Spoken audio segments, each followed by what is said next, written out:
오늘은 어떻게 위기를 모면한 느낌인데 이제 앞으로 주 중반과 후반 여기에다가 주요 경제지표 발표들 어떻게 대응하는 게 좋을지 절대 전략 세워보겠습니다. 토마토 투자클럽 최인우 전문가입니다. 안녕하세요. 네, 안녕하십니까. 채널 전문가입니다. 네, 전문가님 오늘장 한마디 알려주세요. 예, 오늘장, 휘가로 따지면 흐르는 강물처럼이라고 표현하고 싶습니다. 네, 이렇게 잡으신 이유는요? 예, 끊임없이 밑에 지지가 없이 계속 떨어지는 주가, 언제까지 가고 멈추고 다시 방향이 또 전환될지 상승할 것인가에 대해서 한번 깊이 한번 생각을 좀 해보는 장이네요, 오늘요. 그래서 흐르는 강물처럼 결국에는 그 물살에 몸을 맡겨야 되는 건지 아니면은 조금은 거스르는 그런 용기가 필요한 건지 이런 고민들을 하게 되는데 지금부터 하나씩 좀 나눠보겠습니다. 네, 네, 맞습니다. 오늘 장에 대한 정확합니다. 설명과 또 체크 포인트 알려주세요. 네, 일단은 오늘 장을 좀 이렇게 특징적인 걸 좀 나열을 좀 해드리겠습니다. 이 전일 미증시가 일단 좀 급락을 했습니다. 그래서 다우가 마이너스 1.99가 빠지고요. 나스닥이 마이너스 4.29 빠지고 S&P 500도 3.20 빠졌는데 전업종이 좀 하락을 했습니다. 그런데 미국에 좀 특별한 좀 업체가 하나 좀 상승을 했습니다. 육가공 업체인데 타이슨 푸드가 상승을 하면서 오늘 이제 국내 시장의 방향성을 좀 제시해 줬습니다. 그래서 오전장에 사료와 비료, 식품업 이렇게 좀 상승세를 좀 보여주겠는데요. 유가 같은 경우에는 이렇게 103달러까지 떨어지면서 이 국제 유가는 아람코 그 원유 판매가에 인해서 인하고 그다음에 중국 지표 또 악화로 해서 좀 약간 좀 하락세가 좀 보였는데 이건 일시적인 거라고 좀 봐집니다. 그리고 오늘 뭐 제일 큰 일은 이제 어차피 이제 오늘 윤석열 대통령 취임식이죠. 그래서 취임식 관련해서 좀 제가 몇 가지 좀 알려드리려고 합니다. 네. 네. 그래서 오늘 우리 대통령이 이제 오늘 0시부터 했었죠. 그래서 이 대통령 취임을 하셨는데 이제 합동참모본부에 이제 지휘 통제실까지 이제 전화 보고 받으면서 첫 업무를 0시부터 시작을 했는데요. 오늘 오전에 이제 현충원 가서 이제 헌배하시고 이제 오늘 취임식을 했는데 오늘 취임식에 왔던 배경 인사들이 좀 상당히 좀 특이합니다. 그리고 앞으로 우리 증시 나갈 방향성도 조금 있다고 봐서 저는 이게 취임식도 중요한 일이지만 그 오늘 오신 분들 중에서 특히 우리나라의 재계 5그룹 총수분들이 오셨거든요. 그래서 그 경제단체장도 6개 단체장 오시고 총 한 4만 1,000명 그다음에 해외 또 인사들까지 한 3,000명까지 포함하셨으니까 상당히 많은데 오늘 이재용 삼성전자 부회장부터 시작해서요. 최태원 SK그룹 회장님, 정의선 현대자동차 그룹 회장님, 구강모 LG그룹 회장님, 신동민 롯데그룹 회장님이 참석하셨는데요. 오늘 또 경제인답게 다 모든 분들이 또 자주색 넥타이를 탁 메고 나오셔가지고 취임식장에 나오셨는데 또 오늘 또 특히 재계를 대표하는 또 경제인 협회장 회장님 뭐 허창수님이라든지 아니면 한국무역협회 이제 구자열 뭐 회장님부터 시작해서 중소기업 또 회장님 우리가 코스피 코스닥에 관련돼 있는 모든 중요 인사분들이 다 오늘 참석하셨습니다. 그래서 이 전 정부만 하더라도 이제 2차 전지 관련과 이제 바이오를 신성장으로 많이 올려놨거든요. 그래서 이번에도 이번 정부, 차기 정부, 신정부도 더 이제 개성하면서 발전하면서 지금 시장은 앞으로 조금 약간 힘들지만도 앞으로 이제 하반기부터 시작해서 또 뻗쳐나갈 사항들이 많다 보니까 아무튼 오늘 그거를 한번 보면서 우리 시장 그다지 그래도 지금 힘들지만도 괜찮아질 거다는 생각이 확 와닿았습니다. 그리고 오늘 오전장을 한번 쭉 보니까 국내 증시를 한번 쭉 보니까 오전에 사실은 좀 빠졌었습니다. 오늘 빠졌는데 오후장 들어서 이제 오늘 그 나왔던 이게 5대 인사분들이 이제 그룹 회장님 나오면서 이제 반도체 관련 기판 관련주부터 시작해서 뭐 대덕전자, 해성 DS, 뭐 코리아 서킷, 심택이 조금 오르고요. 식품 관련주 같은 경우는 제가 전일 미증시를 말씀드렸다시피 CJ 제일제당이 오늘 크게 좀 올랐습니다. 그리고 원전주도 오전장에는 좀 빠졌었습니다. 좀 약간 제로 소멸 같은 성향이었는데, 근데 다시 이제 오후장 들어서 이제 서정기점 시작해갖고 다시 오르기 시작하고요. 그 다음에 또 끊임없이 지금 전쟁 리스크가 와닿다 보니까 사료 비료주 관련돼서도 뭐 한일사료, 현대사료, 뭐 미래생명자원, 뭐 팜스토리 이런 업종들이 오늘 조금 그래도 힘을 내었고 이 개별 장세의 어찌 보면 장이라고 보는데 아무튼 오늘 오전과 오후장이 좀 너무 좀 판이하게 좀 바뀌었다는 점, 그 점이 조금 오늘 시장에서 좀 체크를 좀 해보면서 다음 장도 이렇게 한번 준비를 해야 될 것 같습니다. 오늘 낙폭을 만회할 수 있었던 배경의 일정 부분에 이 허니문 효과도 보고 계신 거세요, 그럼? 네, 맞습니다. 일단은 뭐 전 정부부터 구정부고 네. 모든 대통령 취임식을 하게 되는 날에는 지금까지 단 한 번도 시장이 올라간 적이 없었습니다.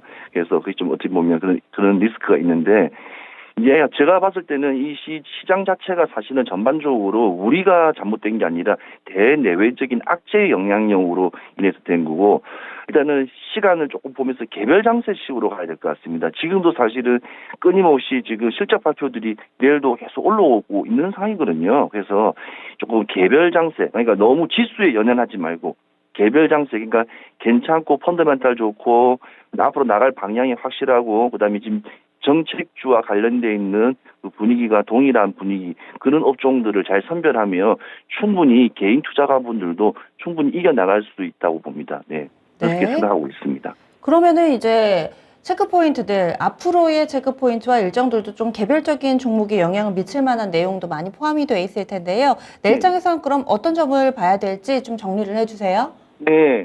일단 제가 봤을 때는 지금 일단은 우리가 이렇게 매크로적인 환경 계속 이렇게 많이 나오는 유가라든지 금융, 그리고 비료 사료는 이 일시적인 이 하락은 있을 수 있어도 전장이라든지 시장 분위기 봤을 때는 좀 계속 꾸준히 가고 있어 지금 분위기입니다. 추세적으로 봤을 때 차트적으로 보더라도 모든 종목들이요.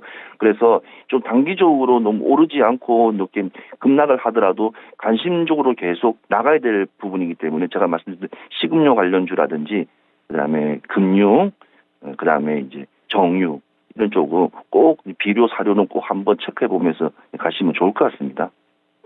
네. 알겠습니다. 그리고 일정상으로 이번 네. 주에는 이 미국의 소비자 물가지수 중요하다, 뭐 이런 네. 얘기들을 했었는데 이 부분하고 그 밖에 내부적으로 실적 발표하는 기업 가운데서도 좀 주목할 만한 내용이 있나요? 네, 있습니다. 내일 일정이 좀 사실은 체크 포인트 중에 좀 큽니다. 왜냐하면 미 노동부에서 4월 소비자 물가지수 CPI를 발표합니다. 그러니까 한국 시간 따지면 11일 오후 9시 30분이죠. 근데 이게 제일 중요한 거는 인플레이션의 지표로 사용되기 때문에 그게 제일 우리가 관심을 둬야 됩니다. 지금 인플레이션, 지금 미국도 가정 소비재 제품부터 시작해갖고 연료비라든지 이런 것들이 한 34% 이상 상승을 하고 있기 때문에 상당히 크게 상승할 거로 예상을 되고 있습니다. 그래서 소비자 물가 지수의 대표적인 어찌 보면 그 매달 나오는 그 포인트를 잘 잡아야 될 것 같고요. 근데 중요한 거는 내일 또 다른 게 있어요. 하나가 뭐냐면 유엔 안보리 또 긴급 회의가 또 결재됩니다. 지금 러시아와 우크라이나 지금 이렇게 냉전 상황이 지금 펼쳐지는데 지금 북한 같은 경우에도 지금 아시다시피 계속 이 신형 잠수함 뭐 유도탄이라 불리는 SLBM이라든지 뭐 대륙간 뭐 탄도미사일 ICBM을 계속 연이어서 동해상으로 일본과 한국의 긴장, 그러니까 동북아의 긴장을 초래하기 때문에 지금 이제 그거 관련돼서 이제 미국 정부 요청으로 이제 탄도미사일 등 관련돼서 북한 문제를 논의합니다. 그러면 우리는 시장을 봐야 될 것은 이제 우리는 이렇게 안전하게 보이지만 동북아에서는 불안전 요소들이 많기 때문에 이 방산 관련주도 좀 한번 보셔야 되고요. 그 다음에 실적 발표 중에서 내일 굵직굵직하게 많이 나옵니다. 내일 신세계가 또 1분기 실적 발표를 시작으로 해서요. 그 다음에 리오프닝이라고 불리는 카지노 관련되어 있는 종목이 또 내일 또 실적 발표입니다. 강원랜드 1분기 실적 발표라고요. 그 다음에 카지노 똑같은 카지노인데 GKL도 발표를 합니다.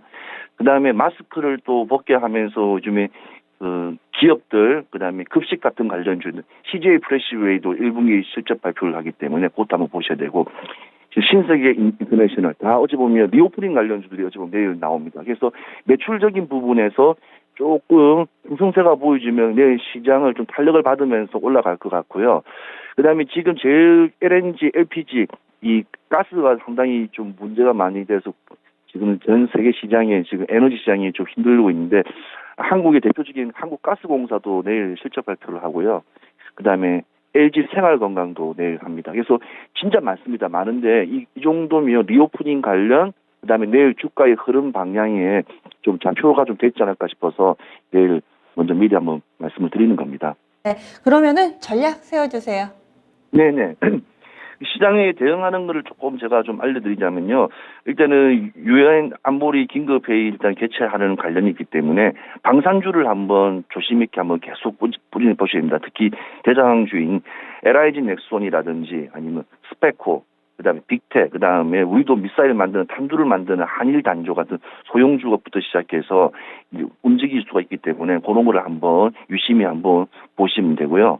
일단은 이 방산주가 가면 또 원전 에너지주도 또 당연히 관심을 가질 수밖에 없습니다. 그래서 원전주하고 그다음에 S오일 같은 이런 정제 유가 관련주들, 그다음에 금융주들, 그다음에 이번 주가 옵션 만기일이지 않습니까? 그래서 목요일 날 옵션 만기일 때문에 시장 변동성이 좀 강할 겁니다. 그러니까 오전장, 오후장이 계속 바뀌고 종목들도 등락폭도 상당히 많이 강하기 때문에 개인 투자하시는 분들은 항상 이렇게 시장의 방향을 보다는 개별 종목, 이 회사의 펀더멘탈이라든지 이 실적이 어떻게 좋고 이 분위기가 그걸로 따라가면 트렌드로 따라가시면 조금 위험합니다. 그래서 그 점을 꼭 이번 주는 좀 조심 있게 봐야 됩니다. 그래서 우리가 전문가들도 제일 조심해야 하는 게 옵션 만기일 때가 사실은 제일 불안합니다. 외인들의 움직임에 좀 주목하기 때문에 개인들은 좀 대응할 수 있는 좀 영역이 아니기 때문에 그 점 한번 참고하시면서 이번 주 시장 한번 잘 풀어나가시면 성공 투자할 수 있을 것 같습니다.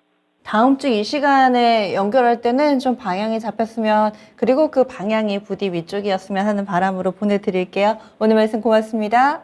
네, 감사합니다. 네, 이번 한 주는 쉽지 않을 거라고 계속해서 전문가들 강조합니다. 이 최인호 전문가 같은 경우도 내일 모레 있을 옵션 만기일 변동성이 아무래도 좀 클 것이기 때문에 섣불리 무엇인가를 사기보다는 조금은 관망을 하면서 시장 지켜보자. 그리고 투자 아이디어를 가질 만한 종목군으로는 방산이나 원전금융, 그리고 유가 관련된 종목군으로 압축을 해주셨어요. 이렇게 해서 저희 준비한 내용 모두 다 전해드렸습니다. 다양한 투자 판단에 대한 도움 말씀드렸고 종목의 상승 하락을 보장하지는 않습니다. 오늘장 우리 증시에는 비가 내렸지만은 여기저기 지역 곳곳에서 무지개가 떴더라고요. 시장의 무지개도 언제쯤 뜰 수 있을까요? 함께 좀 간절한 마음으로 바라보면서 여기서 저는 인사드리겠습니다. 내일 아침에 다시 뵙겠습니다. 함께 해주신 여러분 고맙습니다.